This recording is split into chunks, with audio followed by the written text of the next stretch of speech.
Vida de artista apresenta. De Silvia Reis. A impraticável revolução dos lixos. Durante o governo militar no Brasil, tudo que se escrevia era vigiado pelos órgãos de censura com o propósito de sufocar aquilo que tivesse um ar de propaganda subversiva. A palavra escrita, como potencial ameaça à política do regime, a qualquer momento podia comprometer a ordem estabelecida. A estratégia de silenciar os jornais, as revistas, os livros e outras manifestações culturais, era prática comum na ditadura e uma de suas proeminentes características. Com a democratização do país, no entanto, as liberdades individuais ficaram impressas nas cláusulas pétreas da Constituição, garantindo irrestrita liberdade de expressão. Era um direito estabelecido, não menos que categoricamente, por ordem dos novos donos da palavra. Depois de retratado como um andarilho papagaio verde e amarelo destinado a servir de papagaio da palavra estrangeira, o povo era enfim autorizado a bater asas para alçar voos livres rumo a novos horizontes. Era no espaço cultural Machadão que se reuniam os escritores menores, os anões da dramaturgia, os exilados da literatura, enfim, os lixos cinquentenários da cultura em geral. Na mesa na frente do balcão a discussão girava em torno das razões de continuarem a reproduzir a tradicional ladainha do senso comum, quando tinham então liberdade de expressar o pensamento. Era inegável que havia liberdade para ser brasileiro, falar e escrever como brasileiro, embora nada desejável. Na literatura, a preferência das editoras ainda era pela papagaiada da cultura importada do estrangeiro e massificada pelos meios de comunicação. A obra artística deveria se apresentar dentro do contexto de um futuro catastrófico ou romantizar o passado com histórias datadas em manuscritos reveladores de mistérios ancestrais encontrados nas cavernosas prateleiras recém-descobertas pela arqueologia do saber. Os três à mesa de frente para o balcão comentavam que o bom homem ainda era o herói. A boa mulher, aquela que atendia às necessidades do homem, e a boa criança, a estudiosa e obediente. Esse era o novo modelo de liberdade individual ditado pela democracia, o que fazia dessa democracia uma ditadura do irrealismo. Falavam demonstrando a percepção clara de que o que torna realmente eficaz a dominação dos ditadores é a colaboração do dominado sem princípios. Aquele que, como Jardel Galo, havia vendido sua alma à igreja dos editores. Aquele que, patrocinado pelas sinagogas da produção literária pós-Holocausto, arroga-se um monopólio do sofrimento a fim de criar uma dívida moral de toda a humanidade para com sua gente. Aquele que, como o perseverante rei coroado, transforma o desespero do oprimido em patologia criminosa.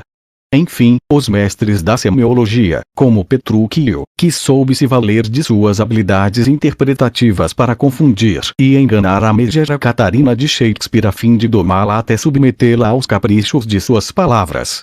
Um método de dominação e controle que parece ter servido de inspiração à imprensa dos quatro cantos do mundo, que se tornou muito hábil nesse modo de confundir e enganar até o mais esperto dos seres pensantes. Mas isso era assunto para os historiadores e cientistas políticos, aos quais também não faltava talento para inventar suas próprias histórias. Entre os lixos da mesa estava Gustavo Arquibaldi, o fracassado, o maldito língua de trapo que nunca escrevera nada que prestasse. Era um ilustre desconhecido apesar de sua amizade com o famoso Jardel Galo e de ser muito mais bonito do que este. Mas somente Gustavo sabia que a única coisa que lhe havia restado de sua relação com Jardel era o desejo de dar uns safanões naquele canalha. Jamais perdoaria a traição do amigo que lhe roubara os originais do seu último livro, publicando sem sequer mencionar seu nome como coautor. Aquilo era uma espécie de espinho torturador espetado no seu espírito, e por mais que Gustavo evitasse pensar no assunto, a dor residia latente no seu coração. Mas a distância entre ele e Jardel era agora tão grande que não havia perigo de um encontro em que seria inevitável revigorar a velha ferida. E, apesar de tudo, Gustavo gostava de Jardel. Sabia que ele não era má pessoa e não somente admirava as qualidades de escritor que ele tinha, porque ele tinha lá seu estilo comercial apurado, mas porque entendia que Jardel se deixara dominar pela palavra dos editores, tornando-se um escravo dos adoradores de mitos e, por isso, passou a criar histórias que ensejam um remédio contra as limitações reais do ser humano, como fábulas para adultos que têm a mesma relevância para a literatura que Papai Noel para as crianças no Natal. Um modo efetivo de perpetuar a ideia milenar de que há um mundo perfeito em algum lugar do universo e que o ser humano deve passar sua vida tentando transformar essa lenda universal em realidade particular. Enfim, os donos da palavra haviam feito de Jardel uma fábrica verborrágica de sonhos inúteis. O murmurinho dos lixos do bar desanuviaram os pensamentos de Gustavo, que tentou voltar a se concentrar na conversa. Miguel Cavalheiro, o dramaturgo, esperou um tantinho de silêncio para falar. Está difícil lutar contra a ditadura da moralidade dos patrocinadores. Considere a inovação, disse Gustavo. Até 2 séculos atrás grandes escritores morriam na miséria por causa da moralidade dos editores. Mas hoje, a moralidade foi substituída pela ganância. Tudo pode ser perfeitamente imoral, mas tem que dar lucro. Isso é tratar a arte como uma mercadoria qualquer, tornou Miguel com um pouco de indignação na voz. E para agregar valor econômico, os donos da palavra estão sempre inventando moda. Agora querem nos obrigar aos modismos da linguagem que estão emporcalhando nossa língua. No teatro, o espectador não tem muito recurso. Se ele ouve um termo que não corresponde ao nosso léxico gramatical, sua apreciação do espetáculo fica prejudicada. A palavra se torna oca, esvaziada do seu significado e perde seu efeito fazendo tudo virar uma comédia sem graça. Por outro lado, um drama, ponderou Gustavo. A padronização do vocabulário foi de tal forma imposta que eu, como leitor, fico com a sensação de ler sempre o mesmo texto em tudo que é lugar. A restrição do uso da palavra acaba engessando a criatividade do escritor. Miguel concordou. Isso é verdade. Mas ainda acho inadmissível essa fanfarrice que estão fazendo na língua brasileira. Língua brasileira, balbuciou Gustavo discretamente alarmado. Eu digo língua brasileira porque, que eu saiba, a pedantice do gênero não se aprumou em nenhum outro país de língua portuguesa. Só capenga pelos corredores das nossas escolas, aterrorizando as crianças indefesas. A língua portuguesa é patrimônio cultural de muitos povos, portanto, nenhum grupo pode ousar pervertê-la para sua conveniência. E tem escritor famoso por aí criando tantos neologismos. Mas nesse caso, ele não é um perversor, é um proliferador, disse Gustavo com ar de orgulho alheio. Você? Espantou-se Miguel. Logo você que tanto critica as deturpações da linguagem. Mas eu condeno, por exemplo, os carregar ela, pegar ela, comprar ela. É de estourar os ouvidos. Eu fico me perguntando qual a dificuldade de falar carregá-la, pegá-la ou comprá-la, como o bom português, nosso avôzinho. Mas eu faço uma distinção entre os levianos e os escritores que conseguem multiplicar os encantos da língua portuguesa com a mesma simplicidade, graça e beleza do desabrochar de um botão de rosa. Aqueles que a partir de um drama pessoal fazem emergir os dilemas da humanidade com uma genialidade tamanha que se tornam uma inspiração para todo mundo que tem uma história para contar. Esses são admiráveis. Miguel deu uma gargalhada simpática. Sabia do que Gustavo falava. Então, não podemos dizer que isso representa uma vitória da liberdade de expressão? Naquele momento, Henrique de Paula, jornalista e músico nas horas vagas, interveio com uma detalhada observação. É louvável o esforço daqueles que combateram o autoritarismo lutando pela liberdade de expressão. Lembrando que mais de 100 livros de autores brasileiros de romances, contos e até de poesia foram oficialmente vetados pelo Estado durante o período da ditadura, entre eles Jorge Amado, camaradas. Jorge Amado. O mestre amado. Dá para acreditar. Pouco se fala nos portugueses, mas temos um grande exemplo de resistência com Almeida Faria, que apesar de ter sido humilhado publicamente pela censura do governo de Salazar, não desistiu de escrever sobre o que julgava importante. Temos a canção de Zeca Afonso, que foi o hino do movimento das Forças Armadas para confirmar que a Revolução dos Cravos estava em marcha. Temos os compositores brasileiros, sempre mais criativos, que conseguiam soltar a voz nas estradas e libertar suas palavras presas na garganta. Mas nada disso conseguiu nos tirar do limbo da produção artística. Desde que me conheço por gente, ouço falar de heróis da resistência como se eu assistisse a um filme com final feliz. Mas tempos depois eu vejo o mesmo filme e ele se repete, sempre terminando com leis que prometem garantir o direito à liberdade do pensamento expresso em palavras. Um direito que será retirado a qualquer momento pelas mesmas mãos que escreveram as leis. Então o filme recomeça. Isso só mostra que, na vida real, o povo vive dentro de um ônibus circular, que dá uma grande volta para chegar novamente ao ponto de partida. Até hoje, eu só vi gente lutando por uma rota melhor, mas nunca ouvi ninguém questionar o ponto de partida. Nem sequer se consegue tornar essa rota melhor, lamentou Gustavo. O jornalista voltou a falar. Isso porque não se consegue tirar o lixo do caminho. Nunca se viu tanto lixo sendo produzido na arte. Quando foi que começou a valorização do mau gosto, do que é feio e ruim? Desde que as pessoas passaram a odiar o belo, sugeriu Miguel. Gustavo olhou interessado para ele. E quando foi isso? Acontece de tempos em tempos, num momento em que as pessoas são levadas pela insatisfação a se revoltarem contra a ordem estabelecida. E eu não falo de movimentos de arte moderna em que um grupo de ricos faz uma concessão ao mau gosto com pretexto de se colocarem ao lado de revolucionários politicamente corretos. Falo das manifestações espontâneas da massa popular. O belo está associado às classes dominantes. Elas têm o monopólio do belo. As igrejas com suas catedrais, seus afrescos e esculturas. As nobrezas com seus castelos, cristais, suas obras de arte e finas tapeçarias. Os teatros com suas orquestras, suas óperas e balés luxuosos. Mas nada disso é para o popular, que de tanto ser excluído, vai criando uma aversão por tudo que é caro para ele. Então nasce um sentimento de rebeldia que vai levá-lo a repudiar a métrica da poesia, a harmonia das cores, a precisão da forma, e ele passa a expressar o avesso da sua arte como uma espécie de justiça poética. É feio, mas é meu. Machadão, o dono do bar que ouvia a conversa, olhou para eles e exclamou como uma expressão interrogativa: belo. Gustavo compreendeu, olhou para o dramaturgo e perguntou num tom desafiador: falta definir o que é o belo. Miguel sorriu e disse melodiosamente: o belo é tudo aquilo que transmite paz ao coração, que encanta e conforta o ser humano. Digamos que o belo seja o bem.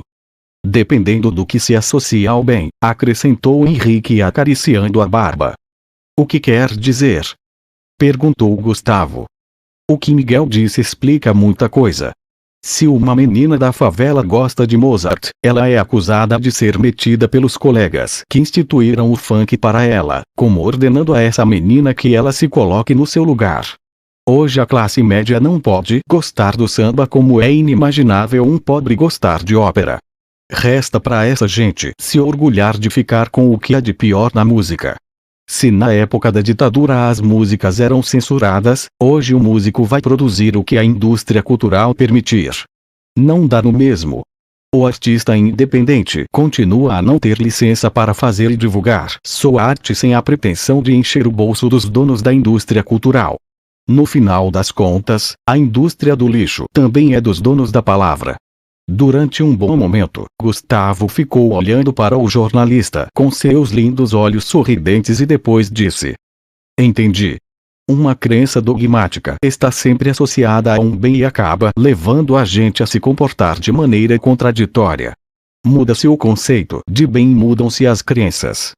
Curiosamente, apenas a crença em Deus resiste incólume às mudanças de conceitos, completou Henrique. Gustavo brincou. Crer ou não crer? Eis a questão. Sem a percepção da luz que emana da realidade, todas as ideias permanecem no obscurantismo das superstições, disse Miguel como um verdadeiro poeta. As crenças supersticiosas são o lixo do caminho, resmungou Henrique oportunamente. Se a gente parar para pensar, refletiu Gustavo, elas são um entrave à liberdade de pensar onde quer que se encontrem. carregam contradições que se desdobram uma nas outras concebendo, eu nem diria o duplo pensar, mas um pensar de infinitas contradições circulares. Atribuem a Deus sentimentos humanos para assemelhá-lo ao homem e depois afirmam que o humano foi criado à imagem e semelhança de Deus. Mas quando o ser humano é mau, já não pode reafirmar sua semelhança com Deus, porque estará dizendo que Deus é mau. Para não dizer que Deus é mau, porque ele é perfeito e sabe-se lá por que cargas d'água a perfeição não inclui a maldade, afirma-se que o homem é mau desde o berço sem, no entanto, jamais explicar de onde veio a maldade. Então essa maldade é associada ao sobrenatural, algo fora dos domínios divinos, denominado pecado e que tem a morte por castigo. Assim a bondade de Deus é associada à salvação e sua maldade, à justiça. E como Deus é sempre bom e justo, tudo deve ser interpretado como manifestação da sua bondade e justiça. Portanto, numa guerra santa, para os sobreviventes que mataram, Deus foi bom, para os mortos, Deus foi justo. Depois de apertar os lábios numa expressão de lamento, Henrique falou. Deve ser daí que parte a ideia de que os donos da palavra são sempre bons e justos. Os donos da palavra ainda justificam sua autoridade na perfeição do mundo das ideias, tornou Gustavo. Um mundo perfeito onde se encontra a plenitude de todas as coisas que o humano deve almejar e sem nunca refletir que o mundo da perfeição pode ser uma versão supersticiosa do mundo real. Henrique fez uma expressão de desgosto, se perguntando num tom carregado de ironia. Mas então o mundo não é perfeito. E eu que sempre acreditei que Deus criou um mundo perfeito. Deus não se arriscou nem a tentar melhorá-lo, observou Gustavo. Quando viu que a censura não funcionou, tocou um salve-se quem puder. Tratou de expulsar o humano do paraíso. Isso foi o melhor que ele pôde fazer para reparar seu equívoco. Se toda crença dogmática é fundamentada na superstição, por que a crença em Deus seria diferente? Questionou o jornalista. Miguel relaxou as sobrancelhas e fez uma expressão teatral de superioridade dizendo: deve ter um bom motivo para que muita gente acredite que ela é diferente. Boa questão para a qual eu arrisco um palpite. Precipitou-se Gustavo. As superstições dão credibilidade a uma história fantástica pelo fato de impedirem a reflexão. Os gatos pretos, por exemplo, são figuras muito úteis para incitar o medo nas pessoas por causa de sua má reputação. Na literatura de horror, não falta o lendário gato preto que dá o toque do sobrenatural à narrativa, com exceção da história de Poe, que não coloca nada de sobrenatural no seu gato preto. No entanto, até os melhores críticos literários insistem em ver na demência do narrador de Poe uma influência sobrenatural do gato. O leitor, por sua vez, terá a mesma percepção, porque também já está imbuído da ideia de que gatos pretos carregam uma maldição e vai tentar encaixar essa ideia onde quer que encontre um gato preto. A partir daí, a conversa na mesa do bar adquiriu a perspectiva de um histórico do gato preto. Miguel começou respondendo à questão sobre as origens do mito da maldição do animal. Ouvira falar que a superstição teve origem na Idade Média, quando se acreditava que os felinos, devido a seus hábitos noturnos, eram criaturas maléficas. Mas provavelmente foi a Igreja Católica, por sua necessidade de se contrapor a tradições milenares para destruir outras culturas, que propagou a ideia de que o gato preto era diabólico por causa de sua cor, habitualmente associada às trevas, porque em algumas delas, os gatos eram símbolo de boa sorte e prosperidade. Na Pérsia antiga havia a crença de que o gato preto era um espírito amigo destinado a fazer companhia ao homem durante sua passagem na terra. Entre os egípcios, era reverenciado como divindade. Eram venerados na figura da deusa Bastet, representada nas artes por uma mulher portadora de cabeça de gato, geralmente de cor preta. Considerada a defensora das mulheres, Bastet era a deusa da fertilidade e protetora dos lares. Representava também o prazer, a música e o amor. Ou seja, a deusa representava tudo que é belo, mas que fora associado às trevas já relacionadas à devassidão, promiscuidade e pecado com bastante antecedência pela Igreja. A deusa então adquiria feições da bruxa, e foi fácil colocá-la entre as mulheres que procuravam se proteger da perseguição dos inquisidores, usando roupas escuras e uma espécie de chapéu com aspecto de cabeça de gato para assustar quem delas se aproximasse quando saíam à noite. Gustavo concluiu. Fácil constatar que eram povos que se diferenciavam dos europeus pela cor da pele, por isso, não se encaixavam na ideologia da supremacia branca. Nada mais proveitoso para transformar em horror tudo que diz respeito à beleza da feminilidade, comentou Henrique. Dá para imaginar a quantidade de factoides publicados sobre o tema com o aperfeiçoamento da imprensa. No final das contas, liberdade de impressão também é só para os donos da palavra. A fama de bruxa poderosa da mulher deve ter despertado uma desconfiança miserável nos homens, tornou Gustavo. Não é difícil deduzir de onde vem o impulso deles de reprimi-la. Miguel concordou com a cabeça e prosseguiu. Mas lá pelo século XVIII, a crença de que os gatos pretos atraíam boa sorte voltou com toda força. Se bem que a crença supersticiosa fosse uma das coisas mais atacadas pelos iluministas, não custava nada dar uma mãozinha para a desconstrução de um mito que rezava a favor da igreja, ainda que para substituí-lo por uma crença oposta tão supersticiosa quanto. Henrique tinha preparado a sua conclusão. E aí, para os hereges, o gato preto passa a simbolizar novamente boa sorte, proteção e até resistência política. Resistência política.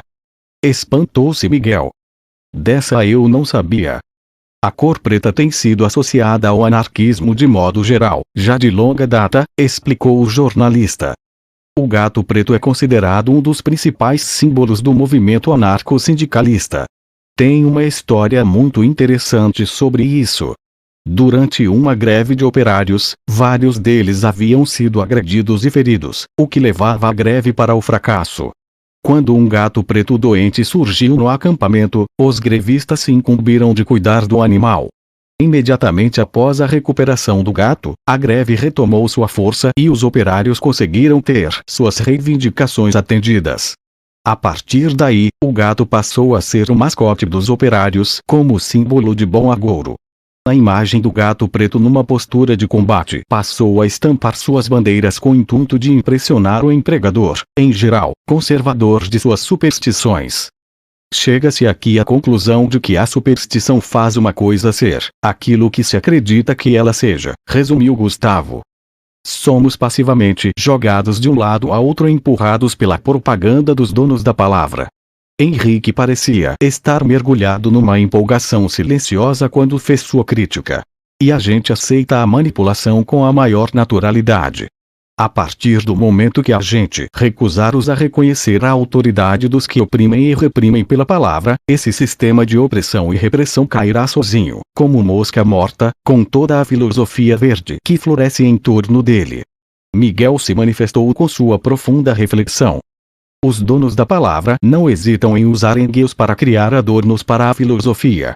Mas todo significado sempre será referenciado pelo que é conhecido, porque não é possível imaginar um mundo diferente deste, como não se pode imaginar uma cor que nunca se viu na natureza. Então, como unir reacionários tão contrários à ideologia dominante de colaboração com os donos da palavra? Reacionários. Espantou-se Gustavo. Eu disse reacionário como definição daquele que reage. Não tenho culpa se o termo foi reduzido em seu significado para designar exclusivamente os conservadores. Bom, continuou Gustavo. Vemos que a concepção equivocada de um termo pode gerar muita confusão. É muito difícil mudar a ideia que fazemos das coisas que estão dadas. Muitas vezes dizemos coisas que julgamos ser revolucionárias, mas que estão previstas pelos donos da palavra e vão ser utilizadas por eles contra nós mesmos. E aí, somos cercados pela mentira e ficamos imobilizados, sem meios de reagir. A mentira só pode ser desmascarada com a verdade, mas a verdade muitas vezes se manifesta no silêncio, disse Miguel. Henrique o olhou com expressão de protesto. Abster-se da palavra não pode ser um ato revolucionário. Concordo, disse Gustavo. Só uma revolução ruidosa pode chamar a gente a perseverar por mudanças reais. É preciso tê-la em mente o tempo todo. O dramaturgo lastimou-se. Eu não consigo fazer uma representação mental dessa revolução que não seja um fantasmagórico charivari, por mais que eu me esforce para associá-la a uma encenação mambembe de qualquer coisa de fato revolucionária. Mas pode imaginar como seria um mundo sem superstições. Adversou Henrique como se o espírito de porco de algum filósofo maldito o tivesse impelido a falar. Ainda é a busca da pedra filosofal, um tesouro raro oculto dos seres humanos, o que alimenta a sede de poder dos donos da palavra. E é essa superstição que gera a ideia de escassez e, consequentemente, a guerra de todos contra todos na competição pela posse do tesouro raro. Essa sim é a ideia perfeita do animal diabólico que traz consigo a maldição da qual nem Deus se propõe nos livrar. Em geral, e por princípio, acredita-se que o ser humano tem deveres morais para com Deus, justamente pela associação que se faz da divindade à perfeição, constatou Gustavo. Precisa muita vontade de se enganar para negar que o Deus cristão protege o assassino, negocia com o mentiroso e corrompe o homem mais do que qualquer deus de outras mitologias. É mais impotente para resolver os problemas da humanidade do que os deuses hindus. É mais arrogante do que qualquer Buda que existiu ou virá a existir. É mais ciumento do que Plutão e mais leviano que Júpiter, muito mais trapaceiro do que Mercúrio e odeia mais sua criação que o próprio Urano. Mas, apesar de tudo, a gente ainda continua a fazer dele a ideia mais acabada de perfeição. Puxa! Exclamou Henrique. E eu que aprendi que o homem que é ingrato justamente por viver tentando consertar o que Deus fez errado.